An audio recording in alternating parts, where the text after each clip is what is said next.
InsyaAllah. Assalamualaikum Ustaz. Salam. Boleh? Okey, silakan Ustaz.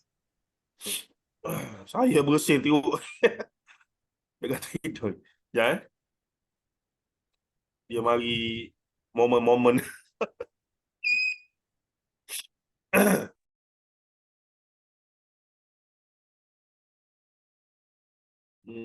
Share screen.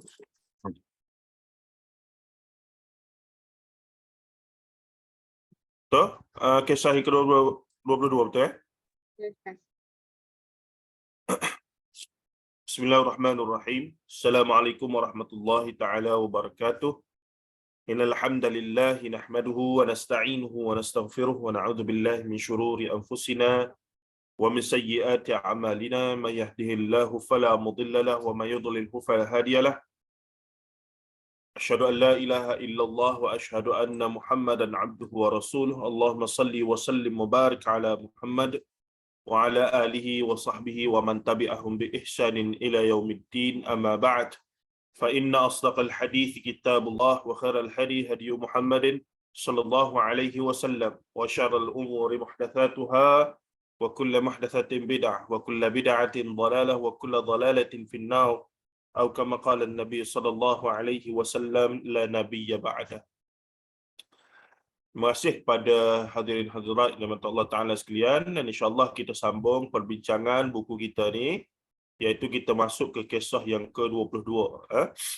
Tajuknya orang-orang yang menjadi monyet dan babi, dan kalau bahasa Melayu sepatutnya orang saja. Ni saya tak edit. Orang-orang itu patung yang diletakkan di tengah bendang padi itu untuk halang burung tu kan. Jadi kata ganda untuk orang ni tak ada lah. Kalau dia orang ramai,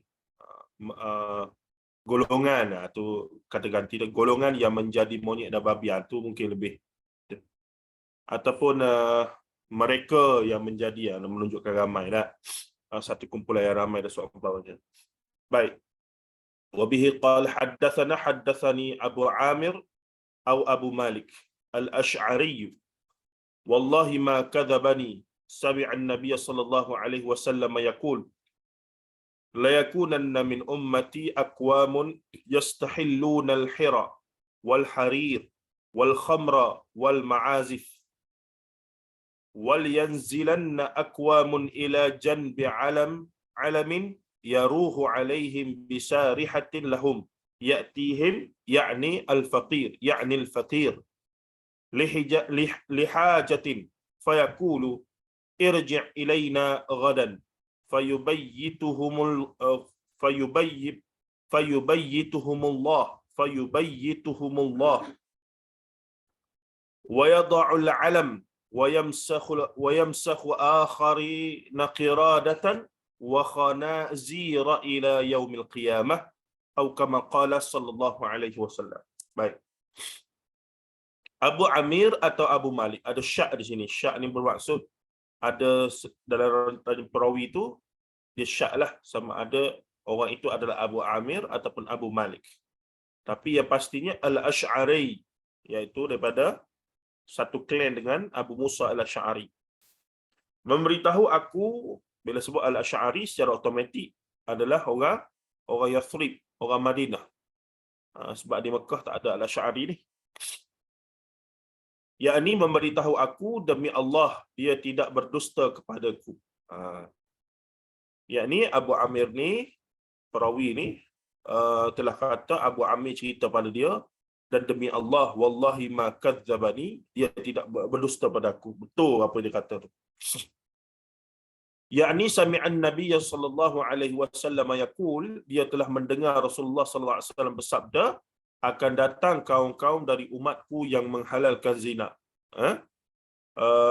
La yakunanna min ummati aqwamun yastahillu halal.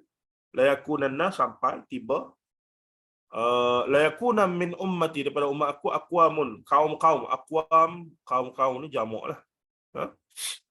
Yastahilluna, yang menghalalkan al-hira wal harir, iaitu zina Dan kemudian wal harir al-hira yastahilluna al-hira wal harir, al-harir sutera, pemakaian sutera kepada orang lelaki, yang mana haram, pada wanita tak apa. Wal khamra, mereka juga menghalalkan arak. Wal ma'azif, dan juga mereka menghalalkan muzik yang ada unsur haram. Muzik yang bercampur dengan perkara al-ma'azif. Wal yanzilanna aqwamun ila jambi, gunung yang tinggi mereka didatangi, yakni al-faqir, iaitu orang fakir, untuk lihajatin, untuk memohon satu hajat. Golongan yang telah mengembara menunggang kuda kenderaan mereka itu, dan mereka didatangi oleh orang fakir untuk meminta hajat. Irji' ilaina ghadan, dan juga mereka telah berkata kepada golongan fakir tersebut, irji' ilaina ghadan, kamu datang, kembalilah kepada kami esok. Wa yubayyituhumullah, kemudiannya lalu Allah membinasakan mereka.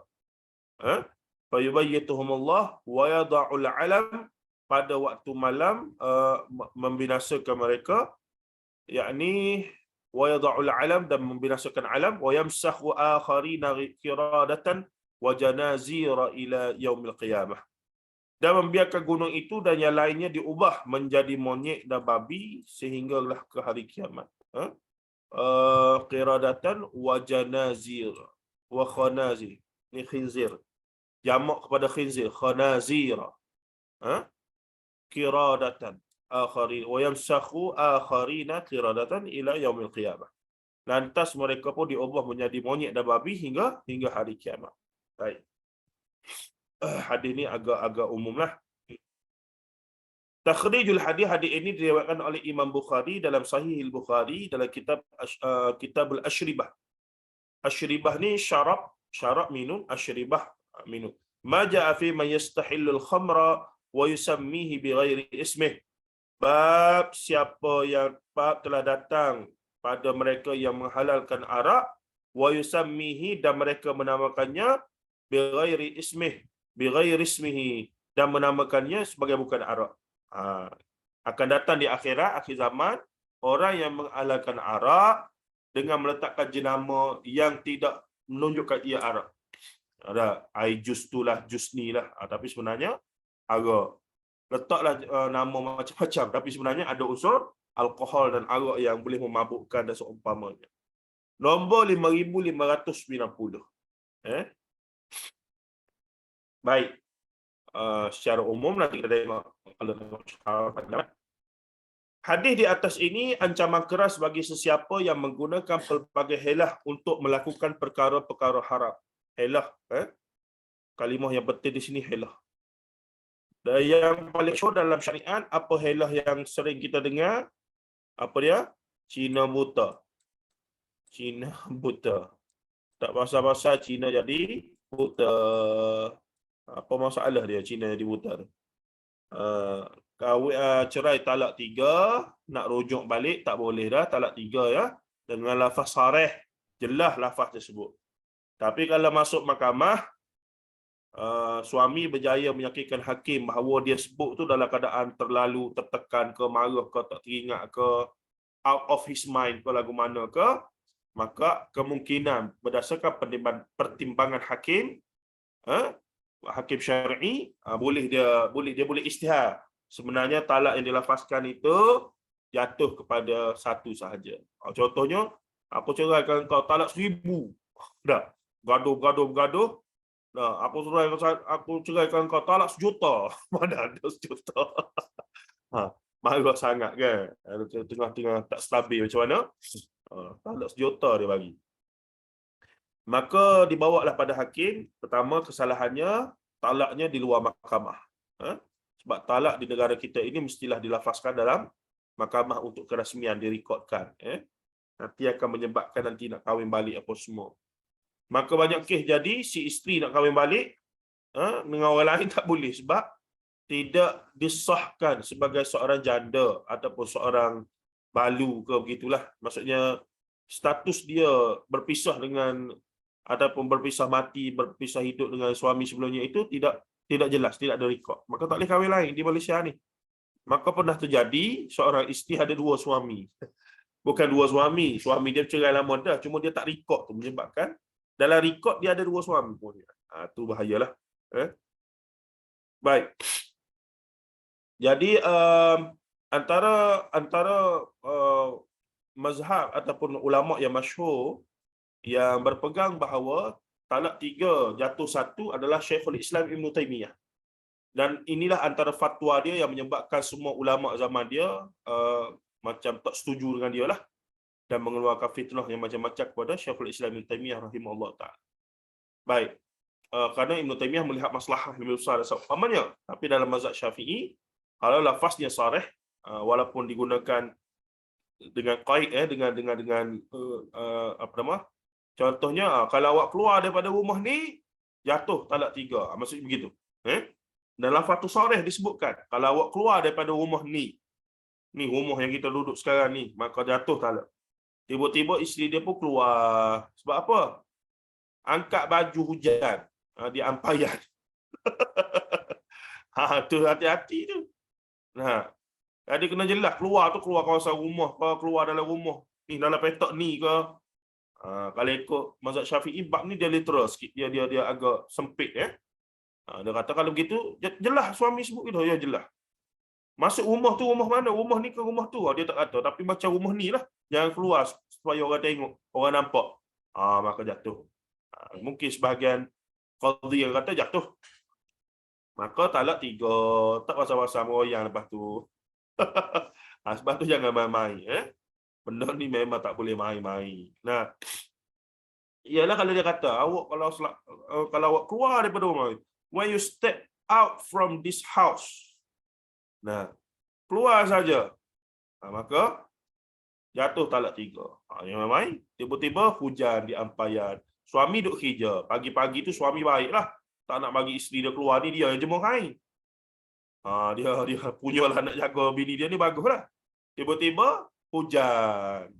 Dia pun kalut-kalut tak perasan. Keluarlah dia ambil hujan. Lepas tu teringat, Allah. Lagu mana tu? Tu drama Melayu lah ada.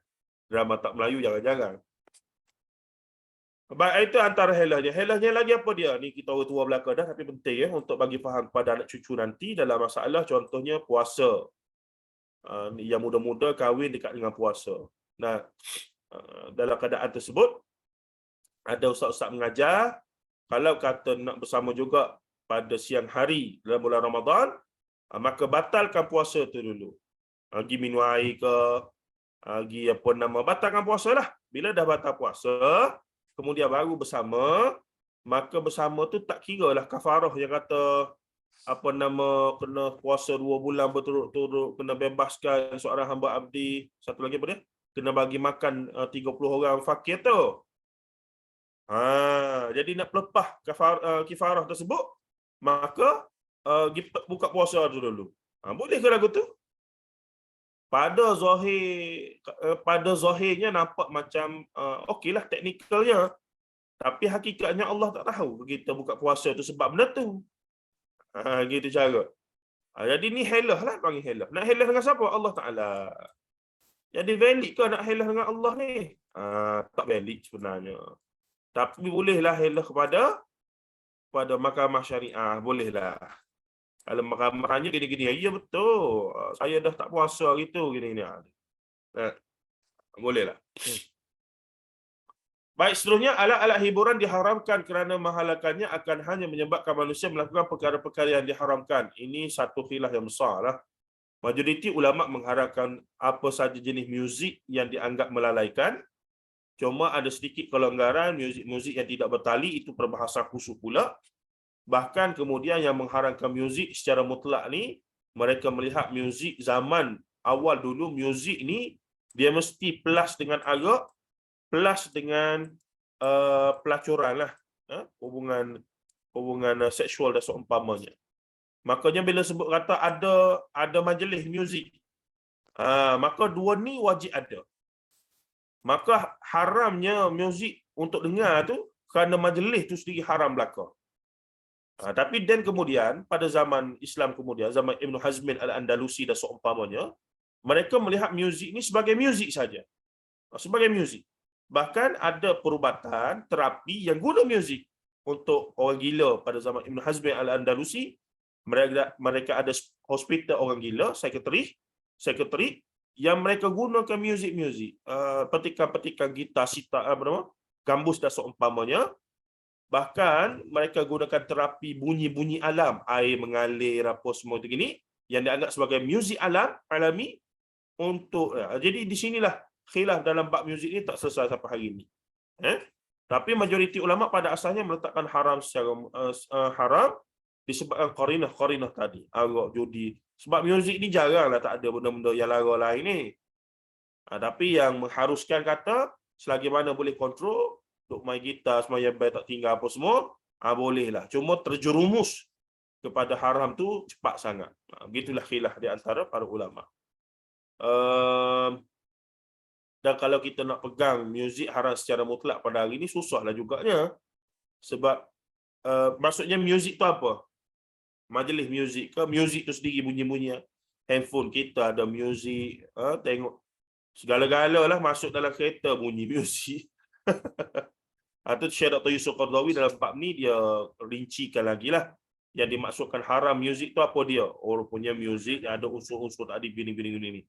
Tapi kalau muzik tu sekadar muzik, bahkan sekadar muzik untuk dengar apa semua, boleh lagi lah, tidak sampai tahap mengharamkan apa semua. Tapi kalau kata dengar muzik, main muzik sampai ke tinggal semayang bang apa semua, itu jelaslah membawa kepada haram. Dosa besar. Baik. Seterusnya sutra diharamkan bagi kaum lelaki sahaja dan dihalalkan bagi wanita, ni semua tahulah. Diharamkan bagi wanita. Cuma ada keadaan sutra dibenarkan untuk lelaki. Masa bila? Masa darurat. Ada lelaki-lelaki yang ada penyakit kulit, sopak ke, eczema ke, apa semua tu gini, menyebabkan dia ni tak boleh pakai pakaian daripada kain biasa. Jadi melekat pada tubuh badan dia, jadi sakit. Jadi mereka ni hanya boleh pakai pakaian sutra yang mana lembut, yang mana dia tak melekat pada luka-luka, kudih-kudih dia tu. Maka dalam keadaan ini, sebagai ulama mengharuskanlah, membenarkan untuk pakai sutra tersebut untuk orang tertentu. Tidak pada semua orang lah gitu. Tapi untuk wanita tidak ada masalah, dia macam mas apa semua tu. Baik, seterusnya akan berlaku pengubahan pada fizikal umat ini. Maka Allah mengubah sebahagian penyembah syahwat, yakni bukan kaum mukminin dah, orang akhir zaman sangatlah ni, kepada monyet dan babi. Cuma dibincangkan maksud pengubahan itu secara fizikal, hissi, secara zahirnya, ataupun secara maknawi, yakni pada sifat-sifat mereka. Ada setengah berpegang pada berdasarkan zahir hadis ini bahawa mereka betul-betul jadi monyet dan babi, bagaimana fizikal binatang itu. Tapi ada juga berpendapat sifat mereka menjadi sifat monyet dan babi. Rupa parahnya masih manusia lagi. Sebagaimana Bani Israel yang melanggar Ashabus Sabti, kan? Yang melanggar larangan mengambil ataupun memukat ikan pada hari Ahad, itu, hari Sabtu, iaitu hari mereka punya hari kemudian, kita hari Jumaat, Kristian hari Ahad dah. Tapi bijaknya Yahudi ni dia buat apa? Hari Ahad, hari Sabtu, hari Jumaat tu dia tahap pukat dulu. Dia tak tahu hari Sabtu tu. Hari Jumaat dia tahap pukat, hari Sabtu dia buat relax, hari Ahad dia pergi naikkan pukat tu. Jadi dia kata hari Sabtu kami tak turun lah. Sedangkan larangan itu je lah dah mandatori. Kalau langgar tu dosa besar, dan dalam syariat mereka, khususnya syariat Nabi Musa AS, taubat itu mesti dengan bunuh diri. Zaman tu syariat Nabi Musa, taubat dengan keadaan bunuh diri. Mesti bunuh diri. Bayangkan. Taubat nasuha ataupun taubat dosa besar. Jadi mereka telah disumpah menjadi kera ataupun monyet lah pada masa dalam Sahabat Sabti itu. Cuma ulama bincanglah, adakah jadi beruk monyet itu jadi secara fizikal, secara hissi, secara zahirnya begitu, ataupun mereka punya sifat saja jadi macam monyet dan seumpamanya. Itu dibincangkan. Kalau nak pergi jauh lagi, inilah mungkin prototype yang Charles Darwin jumpa dan akhirnya buat dia punya teori evolusi bahawa manusia daripada beruk tu kerana duk jumpa spesimen golongan-golongan Yahudi ni yang dulu adalah jadi disumpah jadi beruk ni. Itu teori liar sajalah, teori liar saya sajalah duk imajinasi. Mungkin Charles Darwin duk korek jumpa muka beruk Planet of the Apes ni. Lepas tu tapi dikuburkan macam manusia. Jadi takkanlah beruk dikuburkan macam manusia. Maka barangkali timbullah teori dah. Dulu manusia ni beruk sebenarnya. Itu tak betul lah. Saya punya kepala otak tu fikir benda tak betul lah. Aduh. Khair kata Ustaz Ma'an, nelayan yang betulkan itu umat Nabi Musa AS atau Nabi lain? Khair ni Ustaz Zukhairi ni. Kita tunggu jawapan dia. Umat Nabi Musa ke? Sudah, saya pun tak ingat. Kak Syeda, Kak Liza, tolong. Ashab Sabti tu, umat Nabi mana? Musa. Nabi Musa, Ashab Sabti. Ustaz Zul, tolong Ustaz Zul. Yang kita ingat Ashab Sabti lah. Waktu timeline Nabi mana tu, tak ingat secara khusus. Nanti anda kena cek balik. Tapi kalau Ustaz Zul ada maklumat, mohon share. Baik, umat Nabi Musa, tapi Nabi Musa kalau kata umat Nabi Musa, maksudnya Nabi Musa tak ada lah masa tu gitu. Selepas Nabi Musa dah wafat, maksudnya begitu. Wallahu a'lam. Kita tak ingat, kita kata tak tahu, nanti kita cek balik. Sebab ya jelasnya Ashab Sabti. Di satu tempat. Begitu. Baik. Okey, tu ada jawapan tu. Hamba cek sat, beres sat. Senang ada Tok Guru ni. Baik, seterusnya akan terjadi kerosongan pada umat ini dan hal ini akan disaksikan oleh mereka hidup pada masa itu. Dan kalaulah peristiwa ini macam kita maklum, 10 tanda besar kiamat bermula daripada munculnya Al-Mahdi ataupun sama ada Al-Mahdi keluar dulu ataupun Al-Mahdi ataupun Dajjal yang mana keluar dulu. Ulama buatlah susunan tapi masih lagi ijtihadi susunan tersebut. Cuma 10 ni sampai ke tanda ke-6 ataupun ke-7 iaitu angin lembut daripada Syam mematikan semua yang ada sekelumit iman dalam hati itu, menyebabkan tak ada orang Islam, dan akhirnya kiamat berlaku, tiupan sangkakala berlaku tanpa ada orang beriman langsung. Manusia yang ada ketika itu manusia yang sangat-sangat teruklah, paling tidak ada dah al-amru bil ma'ruf wan nahyu 'anil munkar macam kita belajar dalam hadis sebelum ini. Manusia yang paling teruk dalam hadis sebelum ini sebut adalah manusia yang tak pernah melakukan al-amru bil ma'ruf an nahyu 'anil munkar. Kalau kata mereka amru bil ma'ruf, tak lakukan nahyu 'anil munkar, masih ada lagi amru bil ma'ruf. Ataupun golongan yang nahi munkar tapi tak amru ma'ruf. Tapi orang Islam mukmin sebenar, al-amru bil ma'ruf an nahyu 'anil munkar, dua-dua. Baik, jadi ketika berlaku kejadian ini, kita yakinlah timeline dia adalah di hujung dah dekat dengan kiamat. Bahkan setengah riwayat menyebutkan Mekah, Madinah pun dah jadi ancient city, orang tak pergi dah, penuh dengan semak samun dan situ penuh dengan binatang-binatang bertenggek dan seumpamanya. Jadi kiamat berlaku ketika umat Islam dah tak ada atas muka bumi, bahkan agama Islam pun dah pupus penganutnya. Manusia tak dengar dah kalimah Allah ketika itu. Maksudnya zaman tu zaman yang terlalu dahsyat lah. Barulah kiamat berlaku. Maksudnya kita tak akan sempat lah insya-Allah Jangan teruja sangat nak sempat dengan kiamat dan seumpamanya. Wallahu taala a'lam. Kalau tengok dia punya syarah lagi kitab yang Asaq Qisasul Ghaib fi Sahihil Hadis An-Nabawi, panjang lebar lagi sebenarnya ni. Sebab hadis ni banyak isyarat-isyarat yang agak samar latar belakang hadis apa semua tu gini, tapi sebab konsep kita adalah ringkas dan ambil intipati utama, maka sekadar dengan apa yang kita dah bincanglah. Baik tuan-tuan dan puan-puan rahimahullah taala. Okey, kasus yang ke-23. Allah Azza wa Jal akan menjadikan kita sebagai saksi untuk diri kita sendiri ataupun dari kalangan kita sendiri. Tajuk di sini, kami utuskan saksi buat engkau daripada kalangan engkau sendiri. Wa bihi qala haddatsana Sanak dia panjang lebar, bla bla bla bla bla, sampailah sanak tertinggi sahabat an Abi Hurairah, yakni walaupun tak ada radhiyallahu anhu, kita biasakan untuk doakanlah. An Abi Hurairah walaupun qalu ya Rasulullah hal nara rabbana yaumal qiyamah. Bukan kita dah baca ke ini? Ibu-ibu sekalian. Macam pernah. Ha? Itu yang topik yang ke belakang. Di akhirat. Nara rabbana ni bukan kita dah baca ke?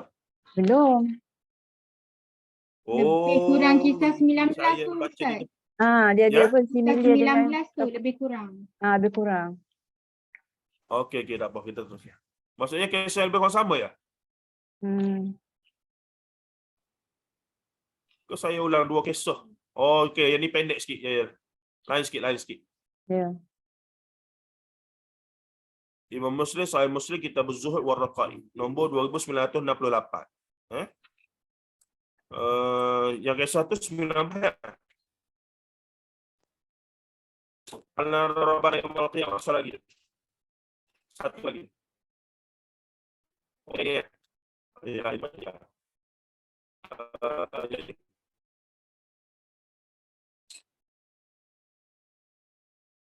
Ma'arifat tariqir ru'yah. Okey. Okey. Lain. Pada sama.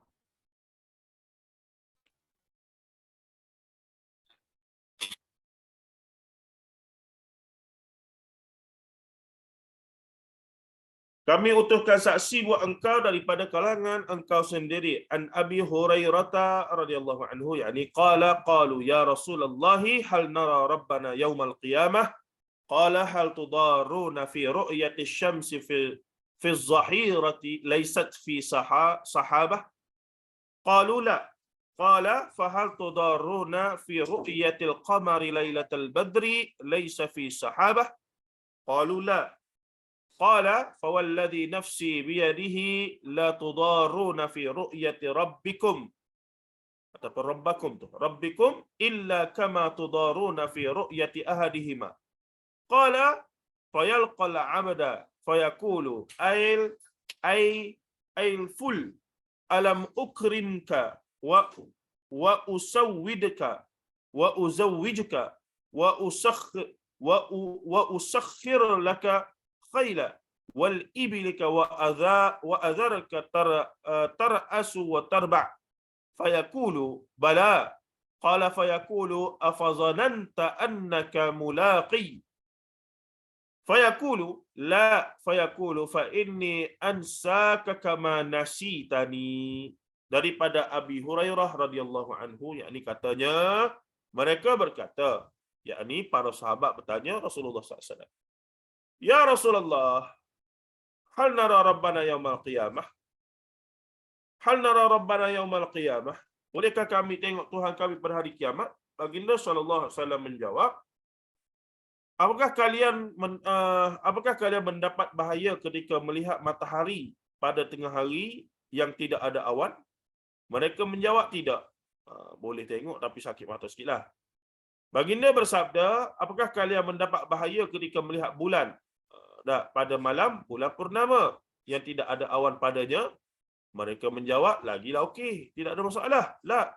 Baginda bersabda, demi zat yang jiwaku ada di tangannya, kalian tidak akan mendapat bahaya ketika melihat Rabb kalian sebagaimana kalian tidak mendapatkan bahaya ketika melihat salah satu daripada kedua-duanya, yakni matahari dan bulan pada siang hari.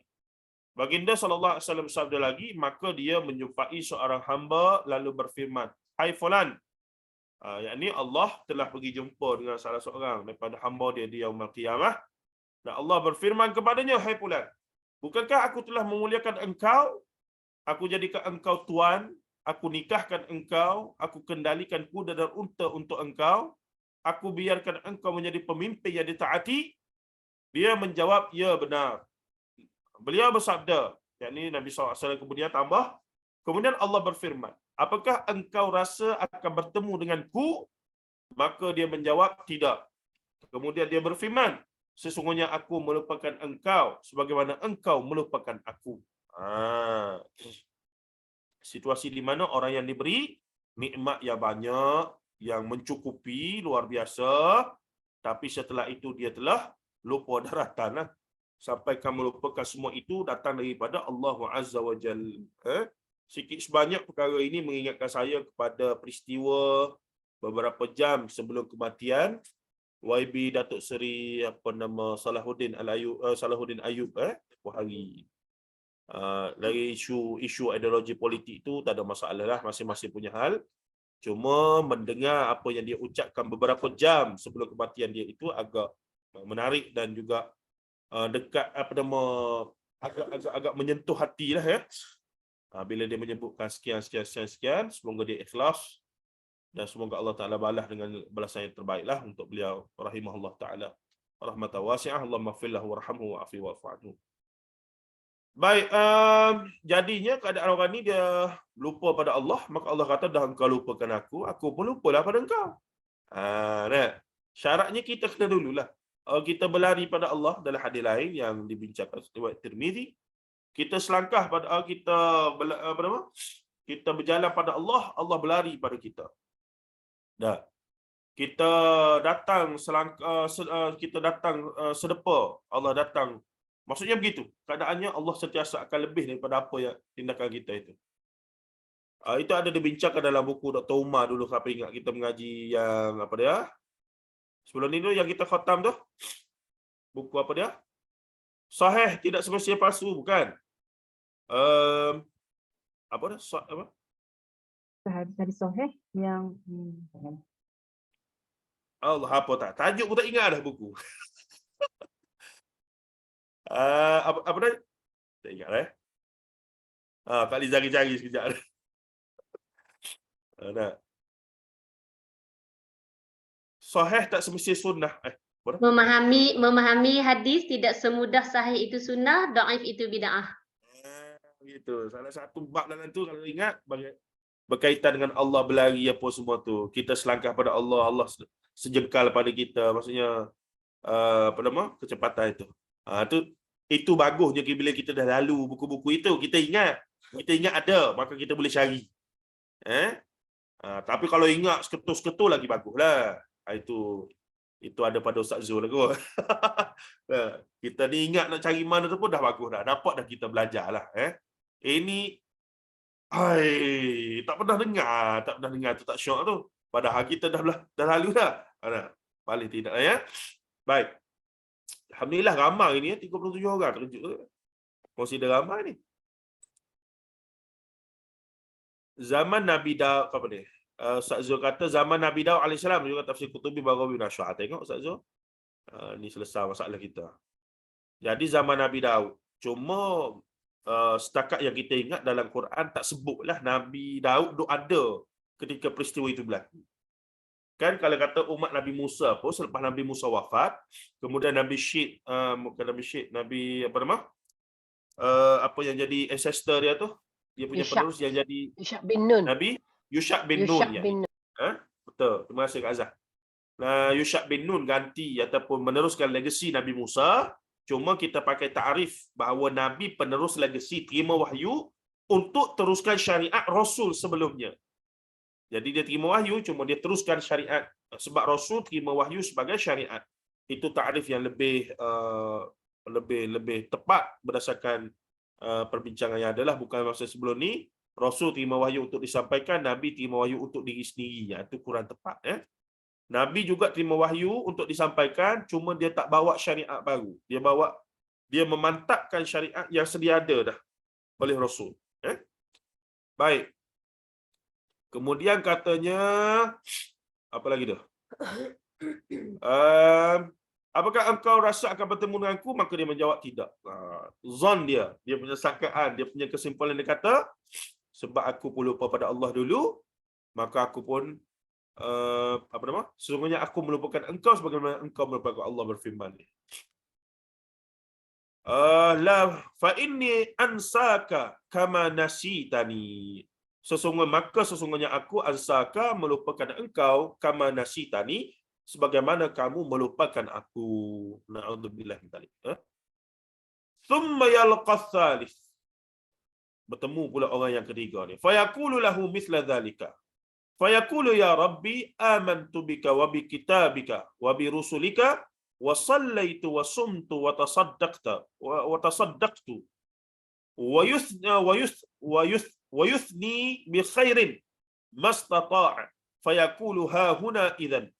Qala thumma yuqalu lahu al-ana nab'athu shahidana 'alayka wa yatafakkaru fi nafsihi man dhal ladhi yashhadu 'alayya fayukhtamu 'ala fihi wa yuqalu li fakhidhihi wa lahmihi wa 'idhamihi intiqi fayantiqu fakhidhuhu wa lahmuhu wa 'idhamuhu bi'amalihi wa dhalika liyu'dhira min nafsihi wa dhalika al-munafiqu wa dhalika alladhi yaskhutullahu 'alaihi. Kemudian Allah menemui orang ketiga dan berfirman kepadanya sebagaimana firman Allah kepada orang pertama dan orang kedua. Maka dia menjawab, wahai Rabb, aku beriman kepadamu, kepada kitab-kitabmu, kepada para rasulmu. Maka aku menunaikan salat, puasa dan bersedekah. Lalu dia pun cuba memuji sesuai kemampuannya. Maka dia berfirman, yakni Allah berfirman, kalau begitu berhentilah di sini. Baginda sallallahu alaihi wasallam bersabda, kemudian dikatakan kepadanya, kini aku utuskan saksi atas dirimu. Dia diam dan merenung ke dalam hati. Siapa gerangan yang akan menjadi saksi atas diriku? Lalu mulutnya dikunci. Lalu dikatakan kepada paha, daging dan tulang-tulangnya, berbicaralah. Lalu dikatakan di sini, Allah ataupun malaikatlah mengarahkan, hei anggota badan, jadilah saksi pada tuan kamu ni. Lalu paha dia, paha kita bercakap ni, daging dan tulang-tulangnya berbicara tentang amalnya, yakni tuan dia tadi. Disebabkan dia, ya Allah, aku ikut belakang ni.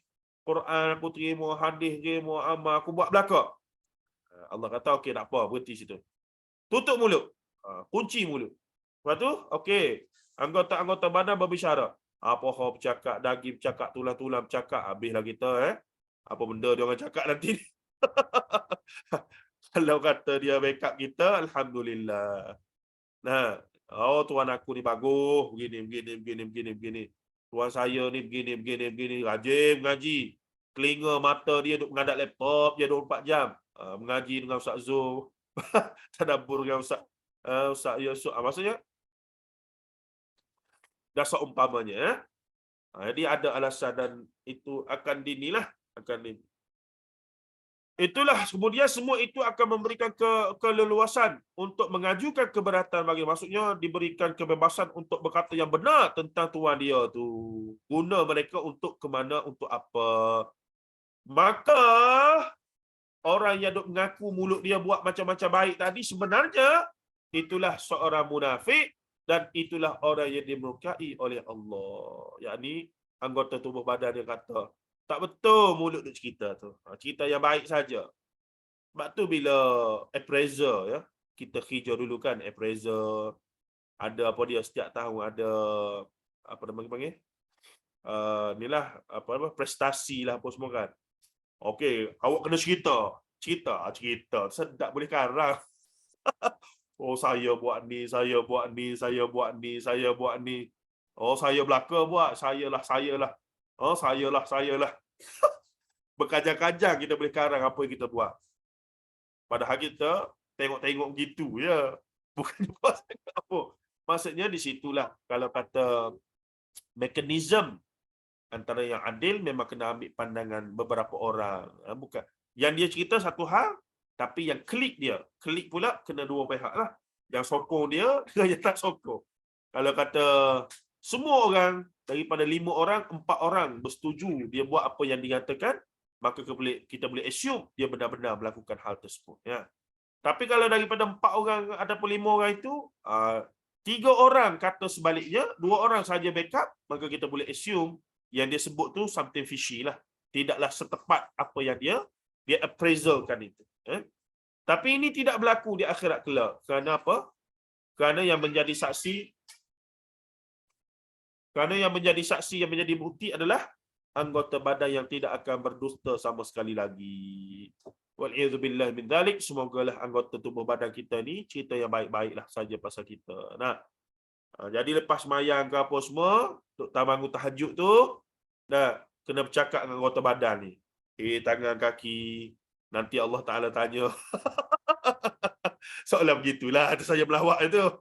Kau buat sungguh. Nah, macam mana aku nak rasuah kamu pun tak boleh dah ni. Kamu suka apa?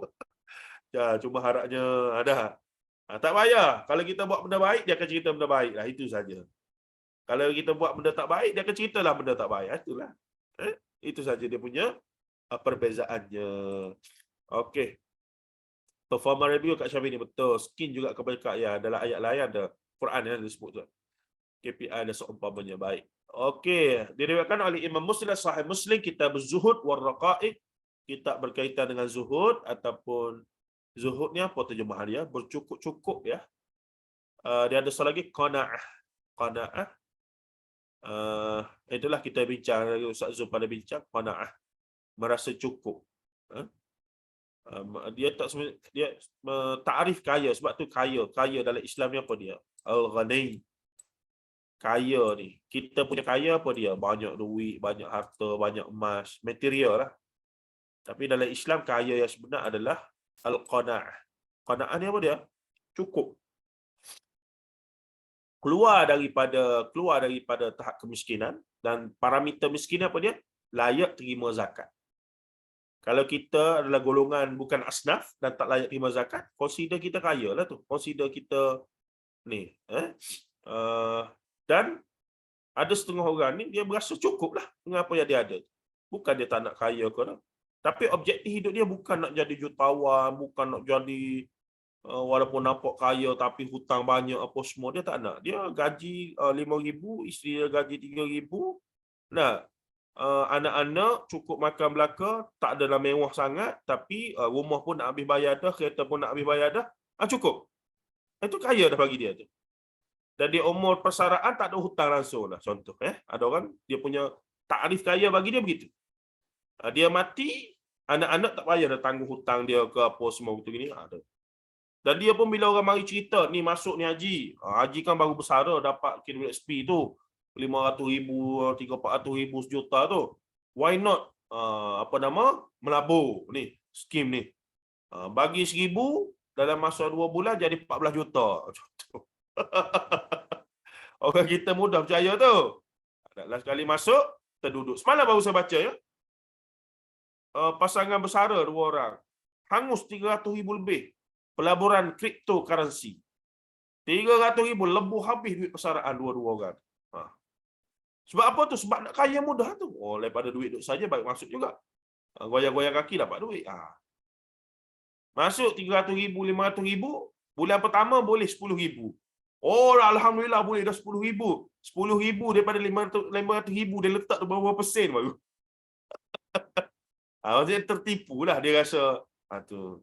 Tak ada. Nak kaya ni memang tidak ada jalan-jalan mudah. Saya kerja dengan beberapa orang jutawan dah. Wainon lah, kadang craft apa nama? Datuk Usamuddin apa semua tu. Tu multi-billionaire semua tu. Dah. Kita tahu tengok dia walaupun duk minum, kepala otak duk fikir, tak berhenti tu macam mana nak sustain, nak bagi semua orang pekerja dapat gaji apa semua. Macam-macam. Tu saya fikir bila tengok balik, bisnes ni bukan aku lah. Tak boleh aku serabut. Baik aku baca buku, tulis buku je lah. Rezeki kalau buku laku, alhamdulillah adalah royaltinya untuk bonus apa semua. Paling tidak orang baca dapat manfaat. Itulah. Dan seumpamanya insya-Allah. Tapi macam Ustaz Zulkhairi, bila dia mula berkecimpung secara serius buat syarikat, buat program, terbit buku, saya respect lah. Benda tu memang saya tak boleh buat. Saya dah cuba beberapa kali, memang tak boleh. Dia berkaitan pengurusan, berkaitan dengan perancangan. Dia bukan start tulis buku, tinggal tak. Dia mesti lepas tulis buku tu fikir pula macam mana nak kembangkan supaya buku tu diterima, dakwahnya diterima lebih luas. Dan seumpamanya. Tu satu kerja yang sangat-sangat saya cuba bantulah beliau setakat yang mampu kan. Setakat itu je lah. Baik, seterusnya. Yang pertama apa dia pengajaran kisah kita ni? Yang pertama, orang mukmin melihat Rabb mereka pada hari kiamat ni sama dengan hal nara rabbana yaumal qiyamah, kisah yang ke-19 tempoh hari panjang lebar kita faham. Kita beriman, berintiqad ahli sunnah wal jamaah, kita akan tengok Allah di akhirat pula. Siapa yang kata? Allah Ta'ala sendiri kata. Rasulullah SAW sendiri kata dalam hadis baginda SAW. Jadi, wajib beriman, ya wajib untuk kita imani. Bagaimana? Wallahu a'lam. Tengok mata kau, tengok mata hati kau, tak tahu. Tapi pada zahir ayat dan hadis, ya kita akan tengok Allah macam mana kita tengok bulan dan matahari tadi. Dah. Lagu mana tu? Tak boleh tanya lah lagu mana. Kena tunggu kiamat, tengok sendiri nanti. Jangan risau. Dan berapa banyak benda yang tak boleh akal kita explain. Kemudian yang kemuncaknya kita kena letak akal kita itu patuh kepada nas. Itu paling selamat. Kenapa awak beriman ni? Sebab ada nas yang sebut begitu. Bukan kami tak guna logik. Kami guna logik, tapi kemuncak pada logik itu tak boleh nak capai. Benda yang sangat tinggi dan absurd, benda yang sangat di luar daripada itu, maka kami berpada menggunakan akal waras kami. Yang terbaik, kami hanya perlu tunduk kepada nas yang jelas. Itu cara orang beriman. Saya menamakan ia sebagai logik iman. Bukan logik akal semata-mata lah, tapi logik iman. Nah, logik iman sebab apa? Sebab ada nas. Oh, kalau gitu percayalah hantu apa semua, jembalan apa semua. Itu bukan logik iman dah. Itu logik khurafat. Itu khurafat, tak ada nas. Bila kita sebut tentang ruh, tentang azab kubur, tentang kiamat, itu semua sebab ada nas. Itu sebab pentingnya memahami kedudukan nas, kedudukan wahyu dalam hidup kita. Kenapa Imam Bukhari meletakkan bab bada'il wahyi dalam kitab hadis dia yang pertama? Dengan syarahan Maulana Asri, Muhammad Asri Yusuf. Tidak lain yang membezakan Rasulullah dengan kita adalah kerana Rasulullah terima wahyu. Sebab tu dia Rasul. Yang membezakan agama Islam dengan agama lain adalah kerana wahyu. Agama lain tak ada wahyu. Spekulasi akal, falsafah. Fikir lagu ni kot. Oh, bolehlah. Kita tak. Quran kata apa? Hadis kata apa? Apa yang membezakan pula kita Islam dengan Yahudi dan Nasrani? Mereka juga terima wahyu. Kita tidak seleweng wahyu. Dan mereka telah selewengkan wahyu. Cuma kesesatan umat Nabi Muhammad SAW, orang Islam ini adalah pada cara mentafsirkan wahyu itu. Cara faham, mafhum terhadap wahyu itu. Itu boleh berlaku kesesatan lagi. Itu tak nafi. Baik, seterusnya. Pada hari kiamat Allah berdialog dengan semua hambanya, baik yang mukmin atau kafir. Sahih, jelas. Ini wajib kita imani. Ingat tak hadis yang kita baca? Orang yang kena bunuh akan bawa pembunuh dia. Orang yang kena bunuh akan bawa pembunuh dia. Di hadapan Allah Ta'ala. Jadi, situasi ini menunjukkan bahawa kafir ke, Muslim ke, akan tarik pembunuh dia ke hadapan Allah Ta'ala. Berapa lama tu? Wallahu alam, tak erti nak cerita tuan-tuan. Cerita hari kiamat ni. Berapa lama? Kalau Hitler tu berapa ramai orang nak kena tarik dia tu? Berapa juta orang dia bunuh tu? Hitler. How many people that he killed before?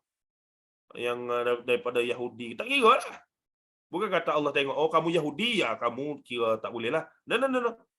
Dalam hadis tu secara umum menyebutkan bahawa si pembunuh akan bawa, si yang kena bunuh akan bawa si pembunuh dia di hadapan Allah. Maka dia sebut depan Allah, Ya Rab, haza qatalani. Inilah pembunuh aku. Maka Allah tanya, limadza qataltuhu? Kenapa kamu bunuh dia? Ada seterusnya. Nampak tak? Bermaksud dialog itu berlaku secara peribadi khusus kepada semua manusia. Alhamdulillah. Slow tu. Dia ada level tinggi lagi tu. 5 kali. Tu kalau anak-anak tu terkejut. Allahu Akbar. Kalau tak kuat, tak puas. Dia jadi berasa tak lawas. Isteri saya cukup marah betul. Aduh hai. Baik, itu yang berlaku. Kemudian yang ketiga, Allah meninggalkan orang kafir di hari kiamat sebagai balasan mereka telah meninggal. Meninggalkan di sini maksudnya tak bantu mereka lah, tinggalkan mereka. Abandon dalam bahasa Inggeris lah, abandon. Abandon ni apa? Tidak hiraukan lah.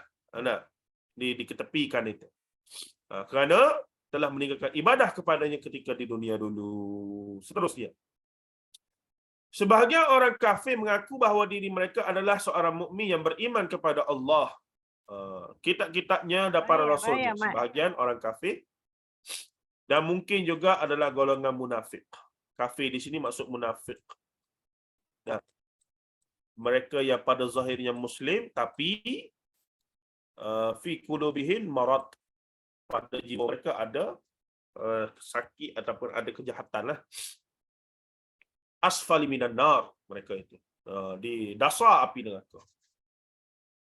Mereka buat belakang, solat, puasa, zakat, haji, sedekah, begitu begini. Allah pun kata, okey, senyap. Tutup mulut. Kemudian, minta semua anggota tubuh mereka untuk jadi saksi, maka reveal khas benar. Walaupun semuanya benar, tapi sebenarnya dalam hati dia munafik. Dia kufur kepadamu, ya Allah. Dia tak terima Nabi Muhammad sebagai Rasul sebenarnya. Dia niat nak bunuh Nabi Muhammad. Abdullah bin Ubay bin Salul and the gang itu. Dia begini. Ni anggota badan bagi tahu. Dah.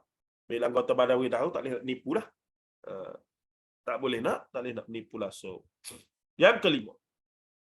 Hari kiamat adalah hari keadilan bagi orang yang pernah dizalimi ketika hidup di dunia ini. Bila bercakap tentang keadilan, Islam mewajibkan untuk manusia adil. Tapi hakikat adil ni ada ke tak ada atas muka bumi, tuan-tuan. Adil yang hakiki itu hanya pada Allah Ta'ala. Sebagai al-adl, al-qist. Sifat-sifat Quran bukan sifat-sifat Allah. Nama-nama Allah asma. Seorang yang kahwin lebih pada seorang. Walaupun Quran bagi. Fankihu ma taba lakum minan nisa' masna wa thulatha wa ruba'. Fa in khiftum alla ta'dilu fawahidah. Kalau kamu takut, maka satu saja untuk boleh berlaku adil. Baik. Orang yang ada pengalaman kahwin dua, maka orang yang soleh ni, lelaki yang soleh dan mampu, maka dia cuba untuk berlaku adil seadil-adilnya. Baju biru, dua-dua biru. Handbag beli, dua-dua handbag. Dan seumpamanya. Dari satu aspek, of course, mereka telah cuba sebaik mungkin untuk berlaku adil. Tapi hakikatnya adakah keadilan itu memang dirasai? Tidak, tuan-tuan. Atas kalau baju sama-sama biru pun saiz lain-lain. Kalau saiz bini pertama SL, saiz bini kedua L sahaja, dah lain lah tu. Bermaksud keadilan yang sepatnya tak mungkin boleh berlaku atas muka bumi Allah Ta'ala ini, melainkan ada keredaan daripada orang yang nak diadili itu. Boleh faham maksud saya? Keadilan seorang suami dalam konteks kita sedang bercakap ini, yang cuba nak berlaku adil, tapi hakikatnya takkan berlaku. Anak isteri pertama 5 orang, anak isteri kedua baru 2 orang. Kalau dua-dua belanja dia bagi 1,000, adakah adil? Sebab bini pertama RM1,000 untuk 5 orang anak. Bini kedua RM1,000 untuk 2 orang anak. Mana boleh begitu? Tak adil. Dia kata adil dah tu. Yang ni 1,000, yang ni 1,000, tak lebih tak kurang. Beban tanggungan suami isteri pertama lebih besar daripada isteri yang kedua. Jadi macam mana keadilan itu boleh dicapai dalam konteks dunia? Hanya boleh dicapai bila kedua-dua isteri redha terhadap suami mereka. Macam kita lah pemimpin. Pemimpin ni ada sebahagian ni memang dah cuba sebaik mungkin dah untuk nak berlaku adil ni. Dia nya baiknya buat kerja tunggalangan. Tapi kita rakyat kita tengok, kita tak puas hati. Masih belum ada keredaan terhadap dia. Maka tak capailah keadilan dia tu. Tapi once kita rakyat faham, okey pemimpin ni confirm lah dia tak pakai duit rakyat untuk kepentingan begini ni. Dia sekadar ambil gaji dia sahaja begini-begini.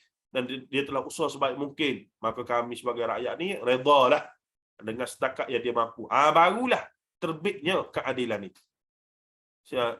Adilnya itu. Kalau tak, sampai sudah. Hanya Allah yang mampu adil yang seadil-adilnya di akhirat kelak ataupun kepada kita semua. Itulah keadaannya. Maka di sana tempoh hari saya jumpa dengan seorang sahabat, ustaz juga, yang jumpa dengan seorang ustaz lagi yang kahwin 2 orang. Maka dia pun kata, ni bukan saya apa, saya nak bagi nak share lah maklumat yang dia beritahu yang cukup menarik. Bukan kata saya promosi ataupun minat untuk nak atau tak ya. Tapi menarik perspektif yang beliau sebut itu.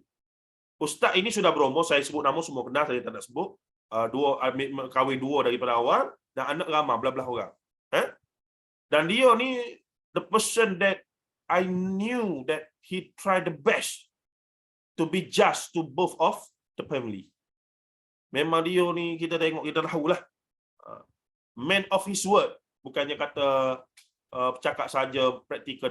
Kita tahu orang ni memang speak dah pada word, walk the talk lah. Memang walk the talk punya orang lah, ya. Tetapi pun akhirnya dia umur dia yang sudah agak mencapai usia emas itu, dia pun kata kalau betul nak kahwin lebih pada seorang, jangan dua. Pula kita kata dia nasihat berdasarkan pengalaman dia setelah berpuluh tahun dia berpoligami itu. Dia kata kalau nak kahwin lebih seorang, jangan sekadar dua. Lebih selalu 3 ataupun 4. Sebab apa? Bila berdua itu perbandingannya sangat precise. Sebab 2 orang saja.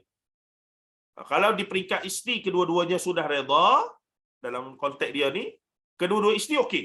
Alhamdulillah dia berjaya tarbiyah, dia bagi apa, dan dua-dua isteri redha dah dengan apa yang dia mampu bagi apa semua, dan okey. Tapi when it come to the third party, siapa dia? Anak-anak masing-masing. Anak-anak masing-masing sudah besar. Anak-anak ni dia compare. Kenapa ayah bagi yang ibu belah sana gini, kenapa tak bagi pada mak kami begini? Dia kata tak habis, ingat kan di peringkat mak dah habis, selesai dah lah. Rupa-rupanya bila anak-anak besar ni, anak-anak pun.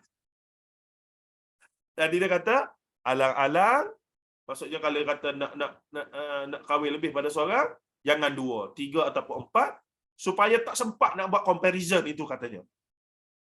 Saya tak tahu teori ni betul ke tidak, dia pun tak buat lagi, saya pun tak ada niat nak buat, tapi kita bercakap tentang keadilan, kena faham sungguh ya, memang tidak ada keadilan atas muka bumi ni melainkan daripada Allah Ta'ala, dan keadilan dalam konteks yang paling realistik adalah bila ada sifat redha di antara pihak-pihak yang nak berlaku adil dan diadili itu. Dalam konteks saya bagi contoh tadi, suami ada 2 orang isteri lah. Dia dah cuba adil dah, cuba bagi ni, cuba bagi ni, cuba ni. Selagi isteri tak boleh terima dan redha, maksudnya tak berlaku keadilan. Sehinggalah isteri kata, okeylah bang, saya pun tengok awak ni tercungak-cungak. Dah 20 tahun dah hulu kehilir. Letih sangat nampak dah. Okey, tak apalah, saya redha lah. Okey dah. Saya rasa cukup dah apa yang awak buat pada saya ni. Barulah berlakunya yang dinamakan keadilan dalam konteks itu. Saya tulis cerpen khusus ya bab ni ya.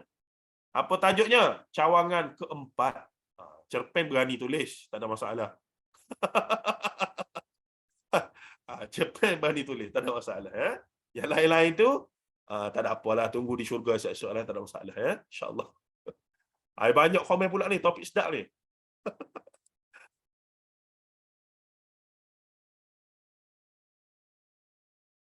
Ya, al-adl dengan al-qist, dia ada konteks lebih kurang terjemahannya adalah adil lah dua-dua itu, kata Ustaz Zul. Dan macam saya sebut tadilah, Ustaz Zul lebih tahulah.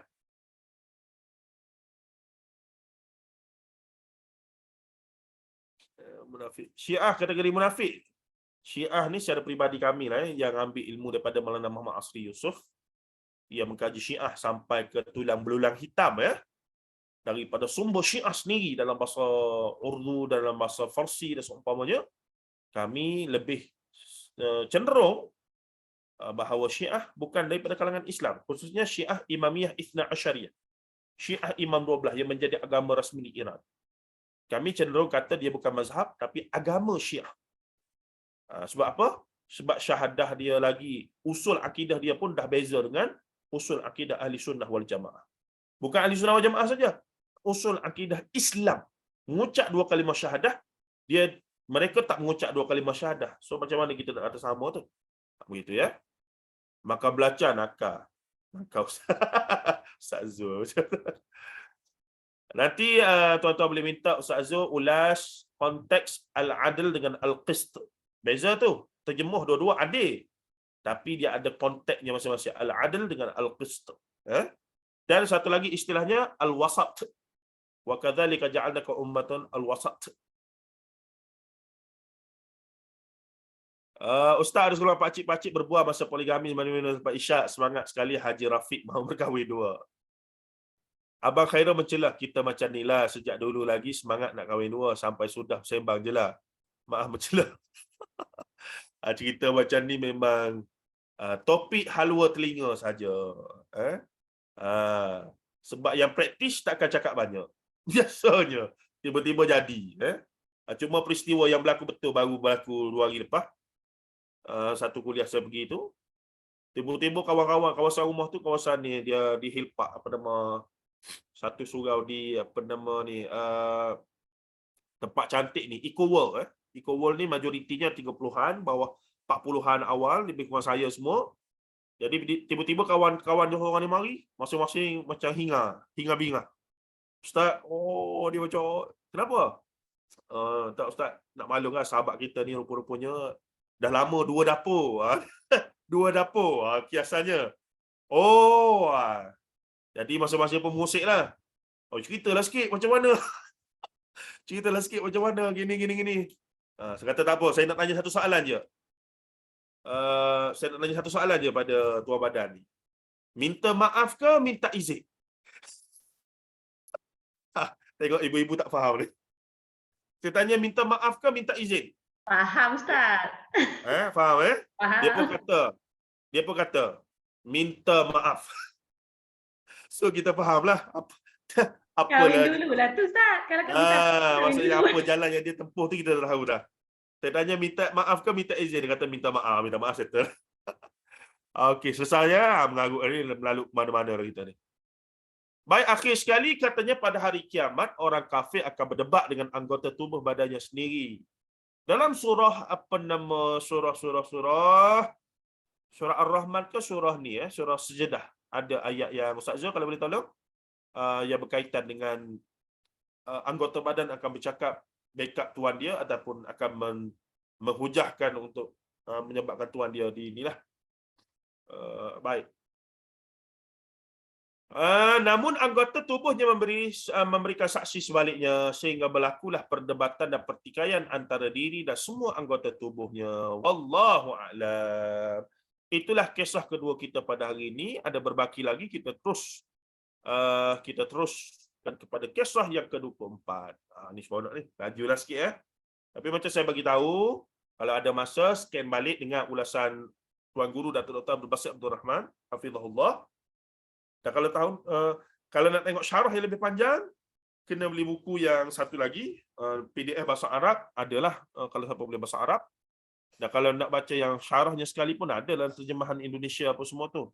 Dan syarah dia tu memang banyak lagi maklumat lah. Panjang lebar dan seumpamanya. Baik, kisah yang ke-24. Orang mukmin ditahan di qantarah antara syurga dan neraka. Ni cerita yang sangat rare, yang jarang orang dengar dan tahu. Dan setengah orang bila tahu tu macam terkejut. Seolah-olah benda ni memang tak ada dan seumpamanya. Sedangkan hadis ni hadis yang sangat penting. Berkaitan dengan syurga neraka. Dan berkaitan dengan dosa pahala muamalah. Dalam urusan hubungan sesama manusia. Berkaitan dengan jiran, keluarga, adik-beradik, mak ayah. Di tempat kerja, dengan pemimpin, dengan apa masyarakat dan seumpamanya. Situasinya apa? Sedangkan ia riwayat Imam Bukhari ni. Dalam Sahih Bukhari kita berriqaq. Bal al-qisasu yaumal qiyamah. Al-qisas balasan.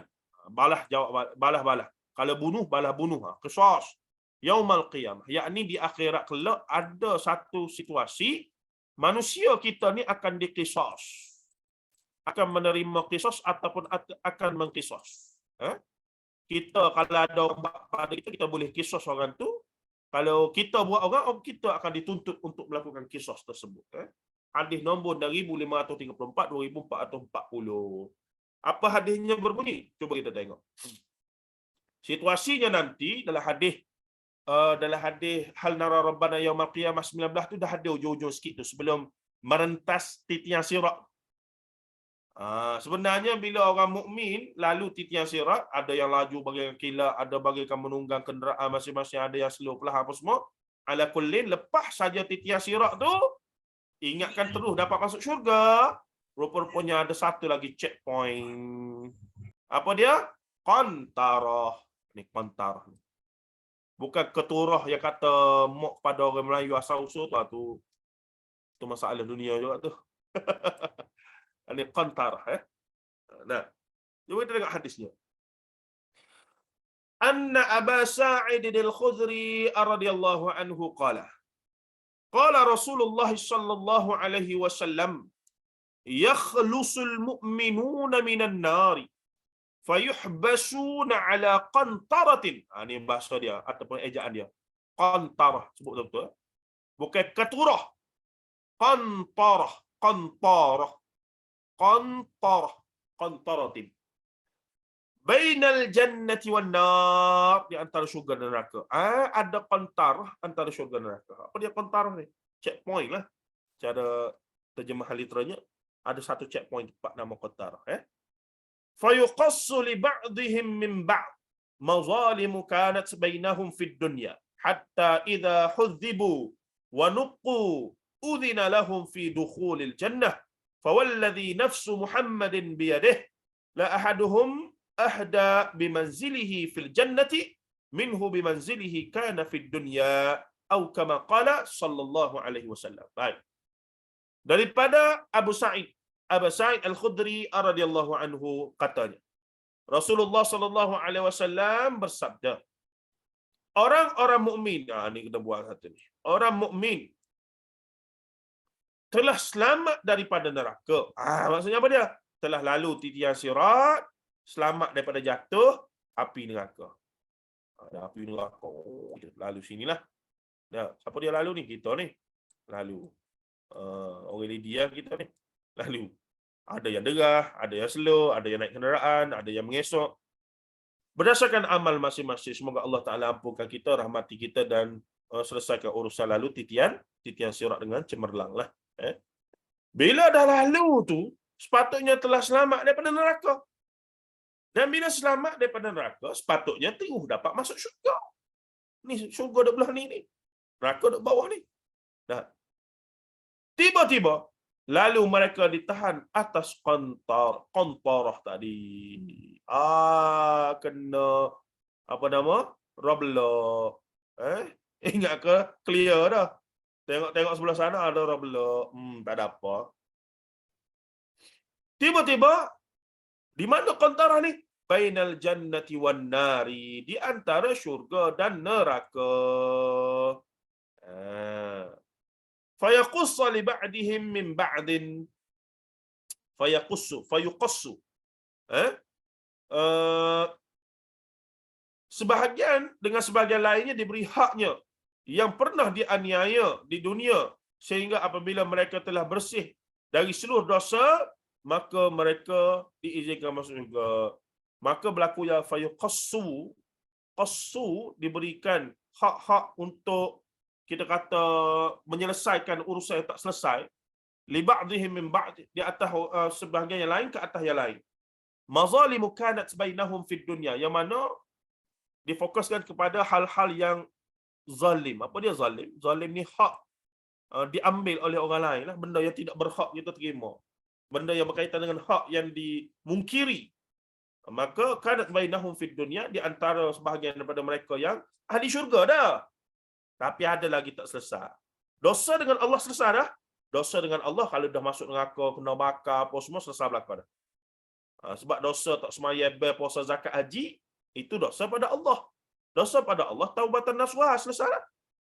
Tapi dosa kepada mak ayah, dosa kepada adik-beradik, dosa kepada kawan-kawan, dosa kepada jiran, dosa kepada manusia-manusia lain, ini tidak selesai melainkan hanya kena qisas dengan orang tersebut juga. Waliyadzubillah min dzalik. Maka bila di padang mahsyar apa semua ini, azab dalam kubur apa semua, selesailah kita dengan Allah Ta'ala. Tapi ada yang kita tak selesai. Apa dia? Mazalimu kanat bainahum fid dunya fayuqassu li ba'dihim min ba'd. Iaitu sesama mereka manusia. Apa dia urusan? Muamalah. Muamalah dalam berjiran, muamalah dalam beradik-beradik, muamalah kepada ibu bapa, muamalah kepada apa dia lagi? Rakan sekerja, muamalah kepada kawan-kawan daripada sekolah rendah, sekolah menengah, pada universiti, tempat kerja, dan pelbagai lagi. Hatta idza hudzibu wa nuqqu udhina lahum fi dukhulil jannah. Sehingga apabila mereka telah bersih dari seluruh dosa, yakni telah dikisah, telah dibalah, ada dulu salah tapa, ada dulu dia pernah belasah orang ni bully, walaupun dia kemudian jadi baik, insah dah, tapi masa muda-muda pernah bully dan tak pernah minta maaf, maka masa ni kena balah balik. Jangan main-main. Berapa lama pula di kontorah ni? Tak tahu berapa lama. Sebab banyak dosa dengan manusia lain, banyaklah kena goma dulu, kena kisah dulu. Sikit cepatlah masuk syurga, begitulah. Baik, katanya sebahagian lain dia demi katanya sebahagian dengan sebahagian lain diberi haknya yang pernah dianiaya, dizalimi itu di dunia, sehingga apabila mereka telah bersih dari seluruh dosa, maka mereka diizinkan masuk syurga. Barulah diizinkan untuk masuk syurga bila bersih belaka dah dosa-dosa dengan Allah, dosa-dosa sesama makhluk, barulah diizinkan. Di sini ni dengan binatang saya tak pasti. Setakat ni kita tak jumpa dalam nas. Tapi kalau ikut logiknya, kemungkinan di sini juga. Contohnya ada orang pernah menzalimi binatang-binatang. Nah, nyamuk apa semua tak kira lah. Kalau kira nyamuk, letih lah kita. Berapa banyak kita bunuh nyamuk selama ni. Itu fuwaisik, binatang ataupun serangga yang diharus bahkan disunahkan untuk kita hapuskan. Kerana maslahah yang lebih besar, iaitu kita punya kesihatan. Dan seumpamanya nyamuk itu, itu dituntut oleh syarak untuk kita hapuskan. Lipah apa semua tu. Dikiyahkan dengan hadis berkaitan cicak tu. Oleh Sayyidina Aisyah radhiyallahu anha. Baik. Tapi bila kita contoh pernah zalimi anjing, pernah zalimi kambing, kita buat kambing tu lagu mana sampai mati kambing tu, kemungkinan di sinilah balasan-balasan tersebut akan berlaku. Mungkin seseorang itu pernah buat kambing dia lagu mana, dia tanduk kambing dia, bukan kambing tanduk dia, dia tanduk kambing tu. Maka di sini barangkali kambing tu akan dibenarkan untuk tanduk dia balik. Wallahu a'lam. Kita tengoklah lagu mana ya. Jadi kesimpulannya, janganlah buat jahat pada siapa-siapa pun. Itu saja, termasuk binatang minta takut. Sepatutnya awal lagi masuk syurga, terlewat 20,000 tahun. Sebab apa? Duduk balas dosa-dosa orang ni. Sepatutnya masuk syurga 20,000 tahun dulu dah. Pada waktu akhirat lah. Waktu akhirat. Tiba-tiba delay 20,000 tahun. Padahal syurga mungkin duk nampak ada depan mata, tak boleh masuk. Menderita tu. Menderita ya. Syurga ada di depan mata, tak boleh masuk. Sebab apa? Duk kena ni, selesai masalah di qantarah ni. Gitu. Jadi kata Nabi Muhammad Al-Aziz, fawalladhi nafsi Muhammadin biyadih, fawalladhi nafsu Muhammadin biyadih. Demi sesungguhnya yang jiwa Muhammad, nyawa ruh Muhammad itu di tangannya. Dari tangan Nabi, di tangan Allah lah. Dalam tangan Allah. La ahaduhum ahda bimanzilihi fid jannah minhu bimanzilihi kana fid dunya. Seseorang daripada mereka lebih mudah sampai ke tempatnya dalam syurga daripada sampai ke tempatnya di dunia. Difahami di sini, bila saja selesai urusan di qantarah, maka dilepaskanlah kita untuk masuk ke syurga. Kita sampai ke exactly the spot that Allah prepared by us, that is more easy from we find our house in this world. Maksudnya ruang nak pergi ke tempat kita, nak cari tempat kita, spot kita tu lebih mudah daripada nak cari rumah kita atas muka bumi ni. Nak masuk rumah saya ni kena pusing-pusing banyaklah. Pusing situ, pusing sini, pusing sini. Kata orang telefon, "Ustaz, nombor berapa rumah ni? Tak ingat dah." Nombor, nak ingat nombor. Maksudnya, susahlah juga nak cari kan. Tapi dalam syurga ni tak macam tu. Masuk-masuk tu kita tahu dah rumah kita mana, tempat kita mana, istana kita mana. Dah siap belaka dah dengan begitu sekali. Very easy to us to find the place. InsyaAllah. Baik, katanya lagi di sini. Apa tu? Allah kata hidung lah.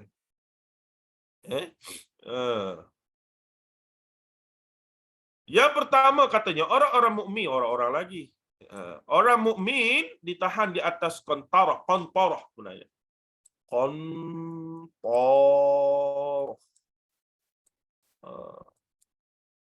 Nah. Ustaz, sedap juga Qantarah ni nama. Boleh buh nama anak kau. Ikut mu lah. Ada Siti Qantarah. Dia kata, mana Qantarah nama? Ayah ada dalam hadis. Aduh, Siti Qantarah. Qantarah lah. Janganlah. Asap bunyi arak. Nama pelik-pelik. Banyak nama lain ke yang elok-elok tu. Baik. Antara syurga dan neraka setelah mereka melintasi titian sirat. Jadi keadaannya adalah titian sirat, Qantarah, syurga, bawah neraka. Jatuh sini, neraka. Selesai masalah. Lepas, ingat kau boleh masuk syurga lalu? Nanti dulu ada checkpoint lagi ni. Roblox. Selesai urusan sini, barulah boleh masuk. Yang kedua, di tempat ini Allah qisas dan membalas hamba-hambanya sehingga mereka disucikan kerana seseorang tidak akan memasuki syurga jika dirinya masih mempunyai hak orang lain yang belum ditunaikannya. Ada lagi hutang duk sangkut, ada lagi tu, ada lagi ni. Kena selesai sinilah. Yang ketiga, orang yang memasuki syurga lebih mudah sampai ke tempat tujuannya di dalam syurga berbanding dengan tempat tujuannya semasa di dunia dahulu. Tak payah guna Waze, tak payah apa. Syurga ni masuk-masuk tahu dah ni tempat kita, ni tempat siapa. Luar biasa kenikmatan yang disediakan Allah dalam syurga seesok insya-Allah. Okey, wallahu alam. Habislah kisah kita. Ada beberapa minit lagi ni kita tengok beberapa komen dan soal jawab ni. Ustaz Zul kata Qantarah maksudnya. Oleh sahabat mereka termasuk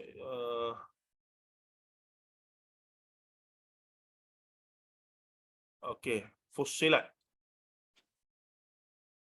Fussilat kullu syai' wa huwa khalaqakum awwal marratin wa ilaihi turja'un. Ni pasal persaksian anggota badan surah Fussilat ayat 21. Ustaz Zul kata ya. Masih Ustaz Zul. Mangkarah ayat kata saya Ustaz cakap-cakap tu kadang-kadang boleh jadi kahwin dua juga gitu. Na'udzubillah. Nanti dulu sabar tak. Bukan sabar tak payahlah. Tak ada. Saya mazhab Buya Hamka ya. Buya Hamka ni kalau kita baca tafsir dia, bila dia tafsirkan ni ayat yang kedua apa? Ayat surah An-Nisa tu fankihu ma tabalaka minan nisa masna wa ruba'. Saya duk baca biografi dia. Dia ni ada pengalaman tak baik, kurang bagus ketika dia kecil, umur 12 tahun. Bila mana ayah dia ni pendakwah yang hebat, orang anggap tok guru besar ni. Jadi bila tok guru besar zaman dulu kan, orang nak bagi anak belaka kahwin. Jadi kadang-kadang tok guru tu tua dah 50, 60. Tapi ibu ayah nak ambil berkat ni, duk bui anak dara umur 15 tahun, 17 tahun kepada tok guru tersebut. Nah, tok guru pun ahlan wa sahlan bismillahirrahmanirrahim. Dulu ya. Jadi itu yang berlaku bila Hamka ni mak dia ni orang Minang dua-dua, tapi ayah dia ni kerap keluar kawasan dakwah ya, pergi ke Bukit Tinggi. Mereka di Danau Meninjau, dalam lagi lah dekat danau. Jadi ayah dia ni Haji Rasul kerap keluar ke Bukit Tinggi ke mana-mana lah. Jadi ramailah orang duk offer apa semua. Bila balik berlakulah krisis dalaman di antara Ipai Duai yang mempengaruhi ayah dia untuk menceraikan mak dia, ibunda dia. Nah, Siti Raham isteri bunda dia. Menyebabkan pada masa tu dia kata dia tak faham apa-apa, umur muda lagi, tiba-tiba mak dia meraung-raung menangis-nangis. Ahli keluarga mak ayah dia pun mari jadi krisis lah. Dan ayah dia pun mari. Ayah dia kata nak dia duduk dengan ayah dia lah, dia nak jaga. Padahal ayah dia pun tak sempat jaga juga sebab duk merantau apa semua kan. Jadi apa berlaku? Hamka sebut dalam biografi dia bahawa apa berlaku. Dia hampir beberapa bulan tu macam dia apa nama jadi macam duk tidur merata-rata, tak balik rumah. Sebagai seorang muda yang terkesan dengan peristiwa tersebut dia jadi macam homeless lah di surau sana sini. Sebelumlah dia jumpa balik ayah dia dan recover balik lah. Ayah dia pun suruh pergi sekolah apa semua begini. Nak katanya dia cukup terkesan dengan perkara itu ya. Tapi nak katanya kemudian mak dia telah kahwin dengan seorang lelaki Jawa, seorang businessman, dan akhirnya mak dia lebih nampak bahagia dan juga sesuai dengan suami baru yang seorang businessman tadi. yang lebih menghargai dan seumpamanya. Jadi ayah dia ni sibuk sangat keluar berdakwah apa semua tu gini. Tapi akhirnya dia kata ayah dia pun seorang lelaki yang hebat apa semua. Cuma dia di atas pengalaman tersebut, dia kata bermula daripada itu dia macam beriktikad dia tak akan pernah untuk berpoligami. Ada itu mazhab angka sampai dia mati. Sehinggalah Siti Raham, isteri dia yang dia kahwini pada usia muda, dia 19, isteri dia tu baru 14 ke 15 masa tu. Sampai matilah, hidup sama 50 tahun lebih tu. Bila isteri dia mati tu, barulah dia kahwin isteri yang kedua. Maksudnya, Hamka sepanjang hidup tak pernah berpoligami. Dia hanya kahwin selepas isteri dia kahwin. Mati. Jadi kerana kesan tadi tu. Jadi saya pun kata, inilah mazhab saya. Gitulah. Baik. Hadis ada kaitan dengan surah Al-A'raf. Niksum Kak Nisha kata, tembok Al-A'raf kah? Ini saya kena cek. Kalau Ustaz Zul ada maklumat pun boleh. Hadis ni maksudnya hadis yang kita sedang baca last ni. Hadis dan hal rabbana yaumil qiyamah. Nanti saya cuba cek. Kak Syida kalau boleh copy paste masuk dalam WhatsApp saya ni. Untuk kita semak baliklah beberapa tafsir. Mungkinkah ada kaitan dengan insiden pembunuhan Sayyidina Hamzah? Maksudnya Sayyidina Hamzah mati dalam peperangan. Dan ada riwayat yang menyebutkan dia dilapuh hati dia apa semua tu, walaupun ada perbincangan di sudut sirah ya. Sama ada kisah tu sahih ke tidak tu. Hindun telah mengarahkan dia punya hamba, nama apa hamba dia tu? Yang kemudian masuk Islam tu. Allahumma salli Muhammad, tak ingat dah. Ada. Saya tak pasti Wahsy, relationnya. Ustaz. Ya? Nama hamba dia Wahsy. Wahsy yani. Ya. Kan ada Wahsy tu dia minta maaf pada Rasulullah, tapi Rasulullah tidak memaafkan dia, tapi tidak akan berhadapan dengan dia kan. Rasulullah tapi maafkan, cuma Rasulullah tak tidak selesa bila sanggup. dia ada. Maksudnya ialah as human being, sedikit sebanyak hati tu masih lagi berduka lah. Itu saja. Bila Rasulullah tengok Wahsy tu, Rasul ingat pada pakcik dia yang itu tu lah. Tapi situasi dia katakan Hindun telah belah makan jantung apa semua tu, ada perbincangan sikit dari sudut ilmu sirah berkaitan dengan kasus mati dibunuh itu sahih lah, tapi kezaliman yang berlaku itu masih lagi dibincangkan dan seumpamanya. Masih Kak Nazah atas tu? Para sahabat radhiyallahu anhu dan mereka termasuk dalam list Qantarah. Kak Syida wallahu alam, mereka semua dijamin syurga. Jamin syurga ni termasuk kita pun orang muslim semua syurga, cuma kona masuk neraka dulu ke direct syurga, itu isunya. Manakala para sahabat Rasulullah ni memang dijamin syurga first class, yakni tapi tetap mereka adalah orang yang tidak maksum dan ada juga proses-proses yang kena mereka lalu ya. Bukan kata, tapi ada di kalangan mereka yang disebut sebagai tanpa hisab masuk syurga tu, mereka skip lah semua ni.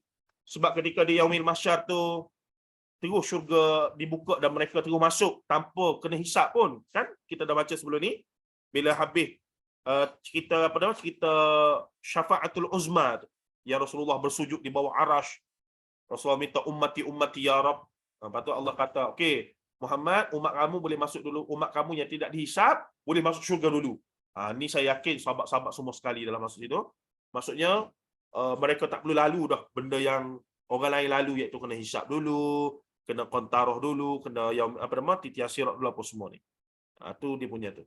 Tengok balik cerita kita sebelum ni. Dah ada dah semua tu. Kalau kita ingat, kita tangkuk semua tu, kita akan dapat ni sini, ni sini. Sebab tu tidak ada jawapan malaikat perkara gaib sebab malaikat dah ada dalam hadis Nabi sallallahu alaihi wasallam. Baik, sikit lagi Ustaz ada Qatarah dalam bahasa jambatan. Kalau nama perempuan yang cantik ialah Qatrun Nada. Allahumma salli ala Muhammad. Tercamel Ustaz tu bagi idea tu. Qatrun Nada ni dulu pernah ada siapa dia? Kumpulan nasyid. Ingat tak Qatrun Nada zaman Arqam dulu ya. Maksudnya titisan embun.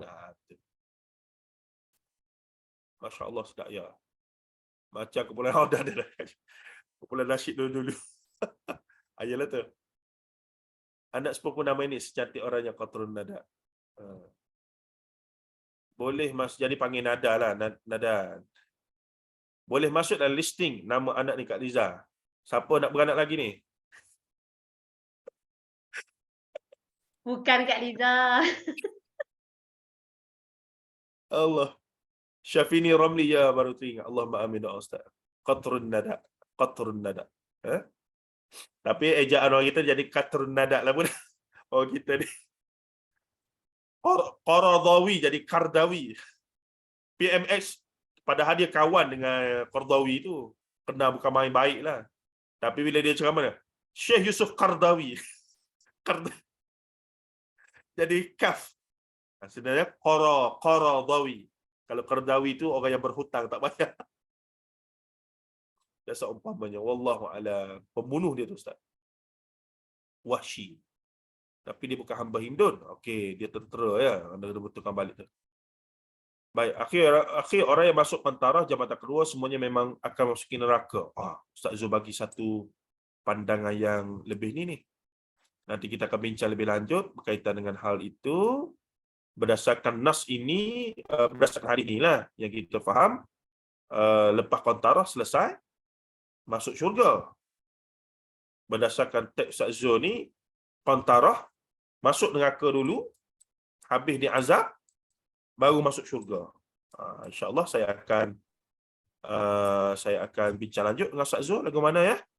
Ustaz minta maaf Ustaz, silap tu masuk syurga sebenarnya.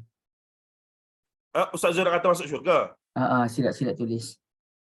Okey. Jadi, okey. Tapi kemungkinan juga Ustaz Zul, maksudnya kalau mereka tak lepas di pentara ni, masuk neraka dulu, baru masuk syurga. Tak gitu? Orang yang dah sampai ke kontara, semuanya masuk syurga. Dan tak ada yang ditarik balik ke neraka. Okey. InsyaAllah. Jadi, tak salah lah cara kita faham sebelum ni kan, insyaAllah.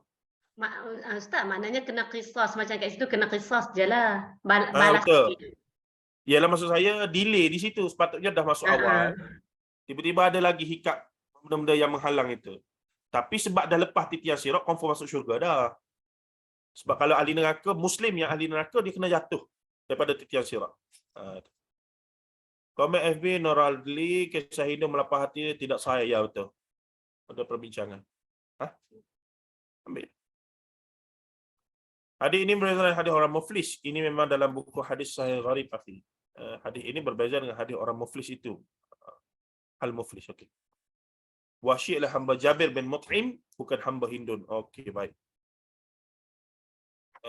Jabir menjanjikan dia akan diberikan jika Sayyidina Hamzah kan. Betul, bonda awet muda. Bonda awet muda. Bonda. Saya tunggu cucu. Nanti nama cucu. Sekejap. Awak dulu kereta dulu. Nabil. Okey. Alhamdulillah, tak ada apa-apa dah. Nanti ada apa-apa, saya akan bincang dengan Zul balik lah. Zul biasanya dia akan tegur saya dan dia akan bagi maklumat tambahan macam biasa. Ini bagusnya ada guru kita dalam ni, insyaAllah.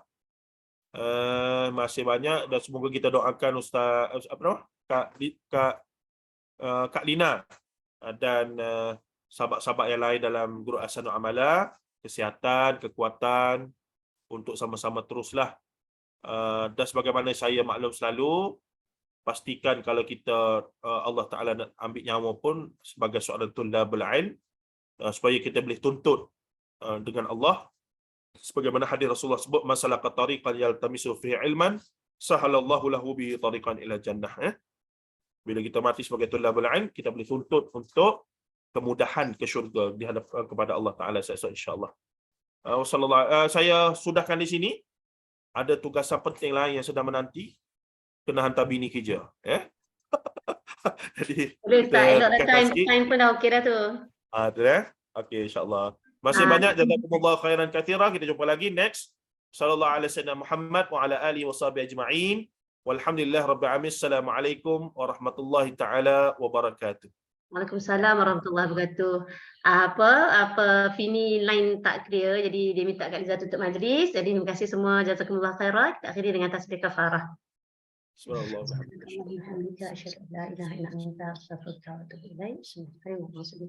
Assalamualaikum, saya keluar ya. Ustaz, Terima kasih semua. cuma menunjukkan para sahabat kan yang peristiwa Iskin tu kan kita belajar dengan Ustaz Nazri kan. Kan dia orang pun ada muamalah juga kan yang berbunuh sana berbunuh sini tu kan. Adakah mereka juga di dalam tentara nanti sama-sama saling mendakwa kan. Macam apa kisah apa Ifki kisah Aisyah di fitnah semua tu kan. Adakah yang pernah tu Aisyah akan menuntut dekat tentara nanti ke kan? Tu nak tanya tu kan. Adakah sahabat-sahabat yang macam tu kena juga kan? Sebab yang sebelum di zaman syurga tu rasanya dia orang mungkin tak ada kot zaman peperangan Jamal semua tu kan. Tu yang terfikirlah kan. Okay. Terima kasih semua, insyaAllah jumpa lagi petang jangan lupa petang nanti ya sesi yang kata petang ni ada kelas pukul 3. Sekejap lagi Kak Izzah masuk dalam iklan dalam grup nanti kita masukkan insyaAllah. Terima kasih sahabat-sahabat semua. Dengan itu saya akan sesi pagi yang lepas. Assalamualaikum warahmatullahi wabarakatuh. Waalaikumsalam warahmatullahi wabarakatuh. Waalaikumsalam warahmatullahi wabarakatuh.